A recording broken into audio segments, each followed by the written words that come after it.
चलिए अब देखते हैं एक्सरसाइज 4.3 का क्वेश्चन नंबर 3। बच्चे इसमें भी आपको इक्वेशंस को सॉल्व करना है। इट मींस आपको इसके वेरिएबल की वैल्यू फाइंड आउट करनी है। ठीक है, अब आप इक्वेशन में क्या करेंगे, जैसे सेकंड क्वेश्चन में किया, आपको ये बाहर नंबर दिया हुआ है इस ब्रैकेट के बाहर, तो ये क्या होगा जब ब्रैकेट के अंदर लेके जाओगे, क्योंकि ये मल्टीप्लाई में है तो ये दोनों नंबर के पास जाएगा और मल्टीप्लाई होगा। तो हम क्या करते हैं, यहाँ पर आपके पास आ गया 4, यहाँ पर क्या आ गया 5p माइनस 5 2 ज़ा 10। ठीक है, अब आपने वेरिएबल की वैल्यू निकालनी है। जैसे अब तक हमने क्वेश्चंस में जो किया, हमारे पास वेरिएबल हमेशा हमारा लेफ्ट हैंड साइड होता था। जैसे 3x + 4 = 9, तो वेरिएबल जो हमारा हमेशा लेफ्ट हैंड साइड होता था, हम हमेशा कंफर्टेबल होते हैं कि लेफ्ट हैंड साइड हो, हमें इस तरह से वेरिएबल की वैल्यू निकालनी होती है। अगर आपको ये अनईजी लगता है, वैसे तो इसी इधर से भी आराम से निकल जाएगा। अगर आपको ये थोड़ा कंफ्यूजिंग लगता है कि हमारा right side hand side variable है, हमें आदत है इस साइड की, तो आप इस पूरे के पूरे साइड को इधर लिख सकते हैं और इसे इधर लिख सकते हैं। कैसे?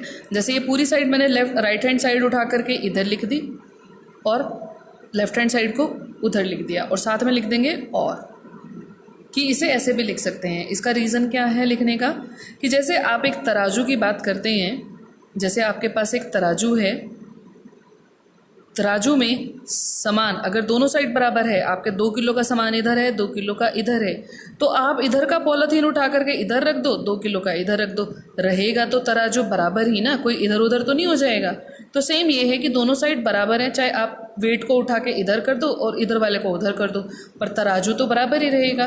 तो सेम हमारे पास ये आप दोनों साइड इंटरचेंज करके भी लिख सकते हैं। अब हमें अपनी वैसे ही क्वेश्चन बन गया जैसे हमें निकालने की आदत है, थोड़ा हम कंफर्टेबल हो जाते हैं जब हमारा वेरिएबल हमें लेफ्ट हैंड साइड दिखाई देता है। तो सबसे पहले आप लेके जाएंगे -10 को उधर, -10 बदलेगा उधर जा करके +10 में, आपके पास आ जाएगा 14। अब इन दोनों के बीच में है मल्टीप्लाई, तो 5 उधर जाके कन्वर्ट हो जाएगा डिवाइड में, यानी कि 14/5। कटिंग पॉसिबल नहीं है तो आपका आंसर यहीं तक आ जाएगा। इसके बी पार्ट में देखिए, आपको वही हम जिस तरह से हमने इक्वेशंस को चेंज कर दिया था, वेरिएबल इसके अंदर वेरिएबल दिखाई दे रहा है, इसे हम और लिख देंगे कि इसे ऐसे भी लिख सकते हैं। इसे हमने पूरी इस साइड को उठा करके इधर लिख लिया है 5p - 2 = और हमने इस साइड को राइट हैंड साइड पर लिख दिया है। क्लियर? अब हम मल्टीप्लाई कर लेते हैं, बाहर है दोनों से मल्टीप्लाई होगा, 5p - 5 2 ज़ा 10 = -4। आपका ये नंबर पहले जाएगा, पीछे माइनस में है तो उधर जाकर प्लस में कन्वर्ट हो गया। कितना बचेगा? आपके पास 10 प्लस के हैं और -4 के हैं, प्लस माइनस माइनस होता है, तो बचे 6, और साइन हमेशा जो नंबर बड़ा है उसके पास होता है वो लगता है। It means +6। +6 है तो 6 प्लस लगाने की आपको ज़रूरत नहीं है, क्योंकि सिंगल नंबर है। मल्टीप्लाई है तो नीचे जाकर डिवाइड हो जाएगा 6/5। कटिंग पॉसिबल नहीं है तो यही आपका आंसर आ जाएगा। चलिए सी पार्ट देखते हैं। सी में भी आपको वेरिएबल यानी कि t राइट साइड में दिखाई दे रहा है, तो पूरे के पूरे एक्सप्रेशन को उठा के लेफ्ट हैंड साइड हम लिख देते हैं, और कि ऐसे भी लिख सकते हैं 4 + 3t + 2 ब्रैकेट क्लोज = 16 को उस साइड लिख लिया हमने। क्लियर? अब आप इसे सॉल्व कर दीजिए। 4 तो आपका अकेला नंबर बैठा हुआ है, ये एज इट इज़ रहेगा। ये आपकी ब्रैकेट है और ब्रैकेट के बाहर 3 है और मल्टीप्लाई है, तो मल्टीप्लाई कर देंगे, +3t + 3 2 ज़ा 6 = 16 आ गया। तो अब यहाँ पर आपने वेरिएबल की वैल्यू फाइंड आउट करनी है, यानी कि t को अकेला करना है, तो एक एक करके जो साथ वाले नंबर से उन्हें लेके जाइए। जैसे ही +6 उधर चला जाएगा, 4 के आगे प्लस का साइन है तो ये भी उधर चला जाएगा। आप चाहे एक एक करके लेके जाइए, चाहे दोनों को साथ ले जाएं। यहाँ पर अकेला रह जाएगा 3t, आगे प्लस का साइन है, अकेला रह गया तो आगे वाला साइन लगाने की ज़रूरत नहीं है, आप लगाएं चाहे ना लगाएं, = 16, प्लस के 4 उधर जाकर -4, प्लस के 6 उधर जाके -6। तो इन्हें सॉल्व करके कितना आएगा? माइनस माइनस अब देख लेते हैं हम, यहाँ पर इन दोनों को इकट्ठा सॉल्व करते हैं। -6 और -4 कितना हो गया? माइनस माइनस आपका करना होता है आपने प्लस, 6 और 4 10 हो गए, पर साइन हमेशा माइनस का रहता है। यानी कि आपके पास आ गया 16 माइनस के 10। इन दोनों को सॉल्व करेंगे, सिंपल है। 6 माइनस 10 कितना आ गया हमारे पास 6। इन दोनों के बीच में है मल्टीप्लाई, तो ये नंबर उधर जाएगा और जाकर के किस में कन्वर्ट हो जाएगा, डिवाइड में। तो कितना आ जाएगा हमारे पास 2। तो आपका जो t की वैल्यू आ गई वो आ गई 2। ये आपका आंसर आ जाएगा। इसका डी पार्ट देखते हैं। आपका वेरिएबल अब की बार लेफ्ट हैंड साइड है, तो आपको इधर उधर रोटेट करने की ज़रूरत नहीं है कि आप उनकी जगह चेंज करें। सिंपल सॉल्व कर लेते हैं। 4 आपका बचे एज इट इज़ रहेगा। 5p-1 ये ब्रैकेट में जाएगा, दोनों से मल्टीप्लाई हो जाएगा, आपके पास रहेगा 5p। प्लस है, ये ध्यान रखना जब ब्रैकेट में एंटर करता है तो सिर्फ 5 एंटर नहीं करता, उसके साथ जो साइन है वो भी एंटर करता है। यानी कि प्लस को प्लस से मल्टीप्लाई करेंगे तो प्लस है, पर जब +5 माइनस के पास जाएगा तो प्लस मल्टीप्लाइड माइनस क्या बाहर आएगा, माइनस का साइन आएगा। तो आपका यहाँ पर आ जाएगा माइनस। 5 को 1 से करेंगे 5। क्लियर है? ये हमेशा ध्यान रखना कि अगर ब्रैकेट के बाहर नंबर से मल्टीप्लाई कर रहे हो तो नंबर अकेला नहीं जाता। मेहमान, वही बात हो गई कि मेहमान घर के अंदर अकेला नहीं जाता, अपने साथ मिठाइयाँ लेकर ही जाएगा। तो ये उसकी मिठाइयाँ हैं, ठीक है ना। =2 में 34। अब आपके पास यहाँ पर बचे ये वेरिएबल, इसे यहीं रखेंगे। जो एक्स्ट्रा नंबर्स दिखाई दे रहे हैं सबको ले जाए। -5 उधर जाएगा प्लस में, ये प्लस के हैं, कुछ आगे निशान नहीं है तो प्लस का है। ये भी उधर जाएगा, माइनस में कन्वर्ट हो जाएगा। आपके पास रह जाएगा 5p। आगे प्लस का निशान है, अकेला रह गया तो लगाने की ज़रूरत नहीं है। =34, +4 उधर जाके -4 और -5 उधर जाके +5 में कन्वर्ट हो जाएंगे। सॉल्व करिएगा। 34 में से 4 माइनस करें, हमारे पास 30 और 30 में प्लस किया 5 तो 35 आ जाएगा। 5p = 35। नेक्स्ट मल्टीप्लाई में है, 5 उधर ले जाएंगे तो कितना आ जाएगा, 35 डिवाइडेड बाय 5, यानी कैंसिल करके आ गया हमारे पास 7।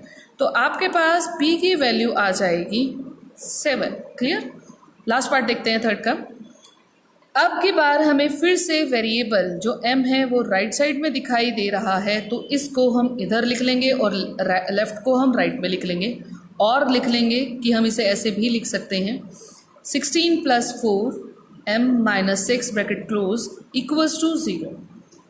अब आप मल्टीप्लाई करेंगे, ब्रैकेट खोल देते हैं। 16 एज इट इज़ आएगा, प्लस का नंबर है तो अंदर के साइंस वैसे ही रहते हैं, एक तरह से याद रखा जाए तो अगर प्लस है बाहर तो जिसके पास जो साइन है वो रहता है। जैसे ये प्लस का है तो प्लस रहेगा, ये माइनस है तो माइनस रहेगा। जब माइनस होगा तब सिचुएशन चेंज हो जाती है। जब भी आपके पास क्वेश्चन आएगा तब डिस्कस करते हैं। अब अंदर गया तो मल्टीप्लाई हो जाएगा, +4m, ये एज इट इज़ रहेगा। 4 6 24 = 0। इसे यहीं रखेंगे वेरिएबल वाले नंबर को, दोनों को ले जाते हैं उधर। 4m माइनस के 0 यहीं पर आएगा, माइनस के 24 उधर जाकर +24 और 16 प्लस है तो उधर जाकर माइनस के 16 हो जाएगा। 0 से कोई फ़र्क नहीं है। 24 - 16 कितना होगा, 8 आ जाएगा। अब हमारा जाएगा 4 उधर, मल्टीप्लाई में है, डिवाइड में चला जाएगा। कटिंग करेंगे तो कितना आ जाएगा, 2। दैट मीन्स आपके जो वेरिएबल m की वैल्यू है वो आ गई 2। चलिए अब करते हैं एक्सरसाइज 4.3 का क्वेश्चन नंबर 4। बच्चे इसमें आपको कहा गया है कंस्ट्रक्ट 3 इक्वेशंस। आपको 3 इक्वेशंस बनानी है स्टार्टिंग विद x = 2। आपने x = 2 से स्टार्ट करना है, यानी कि इसे बेस बना करके इसकी हेल्प से आपने 3 इक्वेशंस बनानी है। आप वही, अगर आप इक्वेशन बनाना चाहते हैं तो वही बैलेंसिंग मेथड हम यूज़ करते हैं, जिसमें बैलेंसिंग में आप जो भी ऑपरेशन कर रहे हैं वो आप दोनों साइड अप्लाई करेंगे। फॉर एग्ज़ाम्पल आपके पास x = 2 है, मैंने इस साइड 5+ कर दिया तो इस साइड भी आपको 5+ करना होगा। तो यहाँ पर एज इट इज़ रखिए और इन दोनों को मिला करके कितना हो गया, 7। तो ये आपकी इक्वेशन बन गई। ठीक है, इसी तरह से आप इसमें कोई भी ऑपरेशन अप्लाई कर सकते हैं। जैसे x = 2 है, सपोज जैसे अगर आप इधर 2 से मल्टीप्लाई करते हैं तो हम राइट साइड भी 2 से मल्टीप्लाई कर लेंगे। ठीक है, तो और प्लस में साथ में क्या किया मैंने, यहाँ पर प्लस भी किया।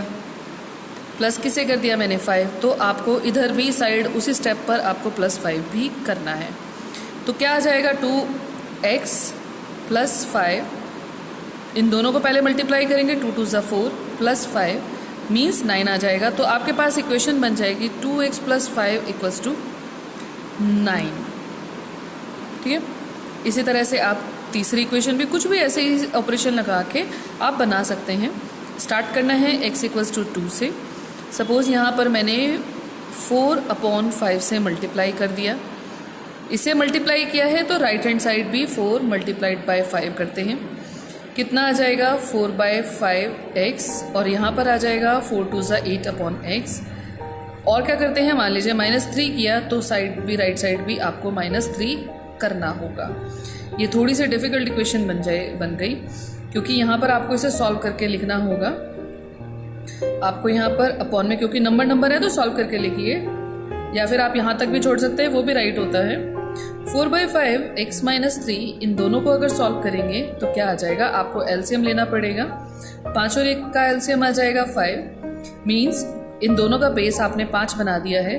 तो यानी कि 5 को किससे मल्टीप्लाई किया कि 5 बना 1 से, तो ऊपर वाले नंबर को भी 1 से मल्टीप्लाई किया, माइनस इसे अगर आपने 5 बनाया है तो कैसे बनाया है, 1 को 5 से मल्टीप्लाई किया तभी 5 बना, तो नीचे वाले को किया है तो ऊपर वाले नंबर को भी 5 से मल्टीप्लाई करना होगा।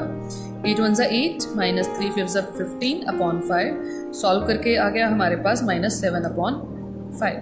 तो आपकी जो इक्वेशन बनेगी वो बन जाएगी 4/5 x - 3 = -7/5। ये थोड़ी सी डिफ़िकल्ट इक्वेशन हमने बनाई है, आप बिल्कुल आसान भी बना सकते हैं। चलिए अब इसका देखते हैं सेकंड पार्ट। आपने अब भी 3 इक्वेशंस बनानी है। स्टार्ट कहाँ से करना है, आपने x = -2 से स्टार्ट करना है। तो पहला पार्ट हो जाएगा x और -2 को अलग अलग लिखिए। 2 से मल्टीप्लाई इधर किया तो इधर भी 2 से मल्टीप्लाई करिए, कितना आ जाएगा 2x = -4। बन गई आपकी इक्वेशन, ये इक्वेशन बन चुकी है। सेकंड आपके पास फिर से स्टार्ट करिए, x = -2 से +4 कर दीजिए, इधर भी +4 कर देते हैं।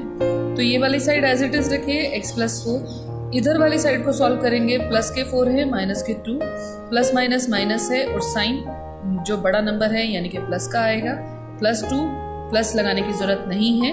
तो आपके पास ये इक्वेशन बन गई, ये भी इक्वेशन है।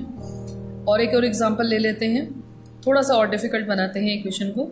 x = -2 है, आपने क्या किया 4 से मल्टीप्लाई किया, तो इस साइड भी आपको 4 से मल्टीप्लाई करना होगा।